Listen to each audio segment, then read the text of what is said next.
تمام جو اس میں لوگ شامل نہیں ہیں، یہ چند مٹھی بھر لوگ ہیں. سب فرقوں کے لوگ جو ہیں وہ میں سمجھتا ہوں کہ جو مسلمان ہیں، کلمہ گو ہیں، وہ اس حد تک نہیں جا سکتے، چاہے ان کا کسی بھی فرقے سے تعلق ہو.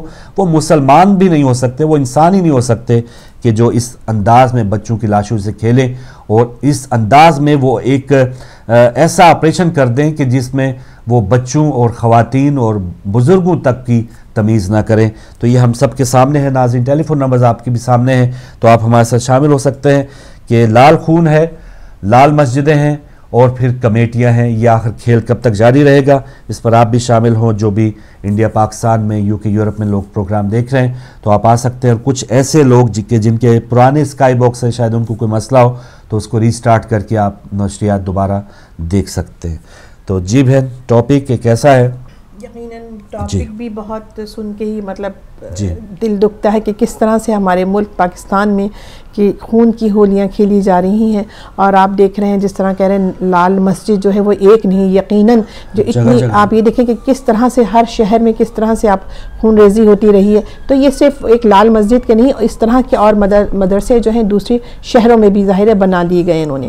اور چھپ کر ظاہر ان کی آڑ میں، اور سارے وہی جیسے کہ آپ نے کہا سب نہیں ہوتے، ان کی آڑ میں انہوں نے بہت سے ایسے جو ہے پال رکھے ہیں اور ان کو پال رہے ہیں تاکہ وہاں سے انہیں آسانی رہے کہ یہ جو دہشت گردی پھیلانے میں آسانی رہے. اور اس کی وجہ یہ بھی ہے کہ اب تھوڑا آپ دیکھیں کہ ان کو تھوڑا سا ان کو سوچ آئی، سمجھ آئی حکومت کو کہ جب دیکھا کہ پوری عوام جو غم غصے میں ہے وہ، اور یقیناً اتنا بڑا حادثہ ہو گیا. اور اس سے پہلے آپ دیکھیں کہ کتنے 100 لاشیں آپ نے دیکھے تھے کہ کوئٹہ میں کس طرح سے سردی میں لے کے بیٹھے رہے، لیکن انہوں نے اس طرف کوئی نہ وعدے وعید تو بہت کیے آئے، لیکن وہ اس طرح سے بیٹھے اور سردی میں اتنی شدید سردی میں آپ یہ دیکھیں وہاں بیٹھے، لیکن کوئی اس کا اثر نہیں لیا. لیکن کیونکہ اب یہ بات اس نہج تک آگے کہ اب بچوں تک پہ جب یہ بات پہنچی تو انہوں نے دیکھا کہ پوری عوام جو ہے وہ غم غصے میں. تو یقیناً انہیں وہ جیسے کہ آپ کہہ رہے ہیں کہ اسٹیپ تو لے لیا، لیکن وہ آج جیسے کہ آپ کہہ رہے ہیں کہ ایک دن پہلے تو انہوں نے یہ کہا کہ چلو ٹھیک ہے وہ سزائے موت دی، لیکن آج پھر یہ خبر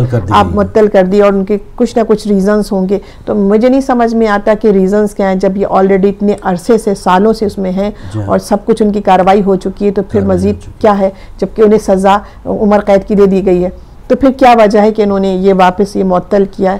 تو ہمیں اگر یہی ان کا پروسیجر سلو رہا تو تقریباً کتنے لوگ وہاں پر جو ہے دہشت گرد جو ہیں وہ جو جیلوں میں ہیں، تو کس طرح سے یہ کریں گے؟ کیا اسی طرح سے رکاوٹیں ہوتی رہیں گی اور اس میں سوچ و بچار دوبارہ ہوگی، یا اسی طرح سے کوئی آ کر اپنا کوئی سورس استعمال کرے گا، اس کو ڈیلے کرائے گا؟ یہ سمجھ میں نہیں آتا، یہ بات کو سمجھ میں بالکل نہیں آتی ان کی یہ پالیسی ہمیں.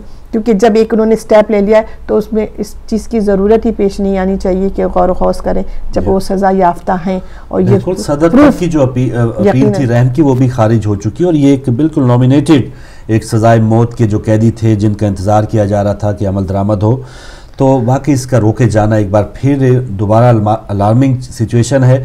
اور جیسے ہی اب دیکھیں 16 دسمبر کا یہ واقعہ ہوا، آج 22 دسمبر ہے، 6 ہی دنوں کے بعد کہ عوام کا اگر غم و غصہ تھوڑا سا کم ہوا ہے تو اس کا فائدہ حکومت اٹھا رہی ہے. ایک کالر ہمارے ساتھ، ان سے بات کریں گے. السلام علیکم.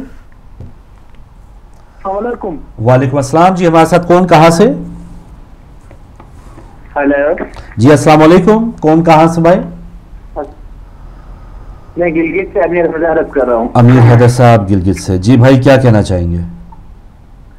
ہاں، ہدایت ٹی وی کی طرف سے آپ کو یہ پروگرام ہم دیکھنا چاہتے ہیں. جی آپ ندیم سرور کی نوحے بھی سننا چاہتے ہیں. ٹھیک ہے ٹھیک ہے. ابھی آپ ہدایت ٹی وی وہاں پہ دیکھ رہے ہیں بھائی؟ جی جی. اچھا، وہاں پہ جو پشاور میں سانحہ ہو اس پر کچھ کہنا چاہیں گے؟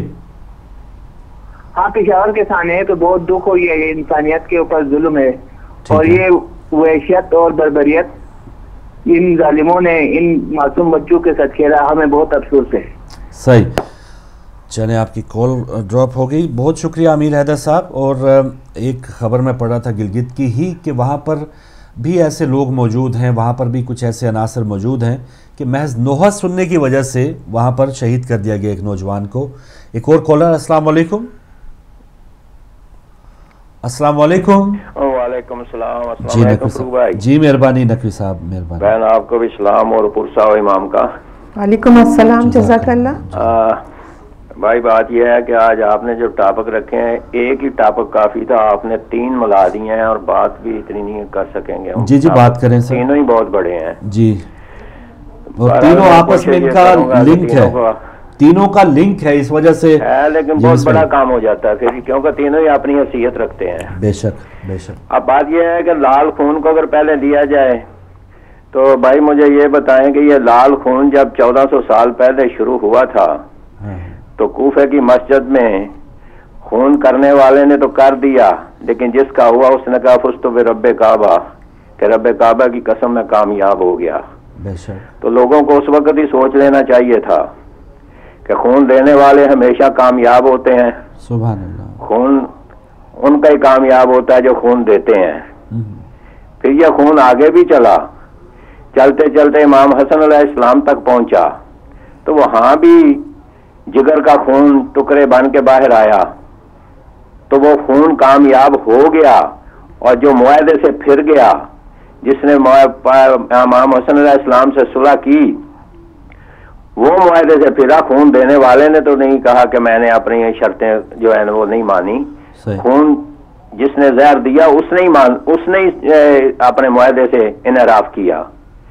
آگے چلتے ہیں تو کربلا میں آتے ہیں، تو کربلا میں بھی جب سجدے میں سر تھا تو خون دینے والا ہی کامیاب ہو گیا. خون سجدے میں جس نے سر کٹوایا وہی آج دنیا میں راج کر رہا ہے، اور پوری دنیا میں آپ نے دیکھ بھی لیا محرم چیلم کے جلوس پہ عراق میں کربلا میں کہ دنیا کیسے آ گئی، اور جس نے یہ ظلم کیا اس کا نام لینے والا بھی کوئی نہیں تھا، اور لعنتیں اس کے گلے میں پڑ گئیں. تو یہ خون تو رنگ لاتا ہے. 1400 سال کے بعد آج جب بچوں کا خون بہایا گیا تو خون دینے والے کامیاب ہو گئے، جنہوں نے خون دیا، اور جنہوں نے یہ گلے کاٹے، جنہوں نے یہ بچوں کو شہید کیا، آج وہ بھی یزید کی نسل میں اور یزید کی فہرست میں شامل ہو گئے. صحیح. تو آگے آ جائیں لال مسجد میں، تو یہ مسجدیں تو بہت دیر سے لال ہوتی آ رہی ہیں، پھر بات وہیں جاتی ہے. کوفہ کی مسجد کیا سرخ نہیں ہوئی جب ضرب لگی؟ ٹھیک ہے. کیا اس وقت یہ مسجد سرخ نہیں ہوئی؟ اور یہی وہ لوگ تھے جو آج کی لال مسجد اسلام آباد میں بھی یہی وہ لوگ ہیں جو آئے ہوئے ہیں، اور یہی وہ لال مسجد میں آج ثابت کر دیا کہ ہر وہ مسجد جو سرخ ہے اس میں مولوی عبدالعزیز جیسے ہوں گے، اور یہی وہ مسجد ہوگی جیسے کوفہ کی مسجد سرخ ہوئی تھی. اسی طریقے سے وہی یزید آج اسلام آباد کی لال مسجد میں بیٹھے ہوئے ہیں. صحیح. اور یہ مسجد کو سرخ کر رہے ہیں. صحیح. باقی جہاں تک کمیٹی کی بات ہے تو بھائی یہ کمیٹیاں تو ہم نے بہت 1400 سال پہلے ڈلتی دیکھی ہیں. ثقیفے میں کمیٹیاں نہیں ڈالی گئیں کیا؟ اس کے بعد آپ نے دیکھا نہیں ہے کہ جنگ صفین میں عشری کو جب کمیٹی میں بنایا گیا تو اس نے کمیٹی کا کیا رنگ دکھایا؟ وہ آپ کے سامنے نہیں ہے. تو وہاں سے چلتے چلتے یہ کمیٹیاں ڈلتی جب آج کی کمیٹیوں پہ آئی تو کیا یہ وہی کے لوگ نہیں ہیں جنہوں نے عشری کا ادا کیا کردار، اور کمیٹیاں ڈالتے مذاکرات اور مذاکرات کے چکروں میں پڑھتے ان کو پورا مکمل طور پہ انہیں محفوظ کر لیا، تو پھر یہ ان کے مذاق جو تھے وہ ختم ہوئے.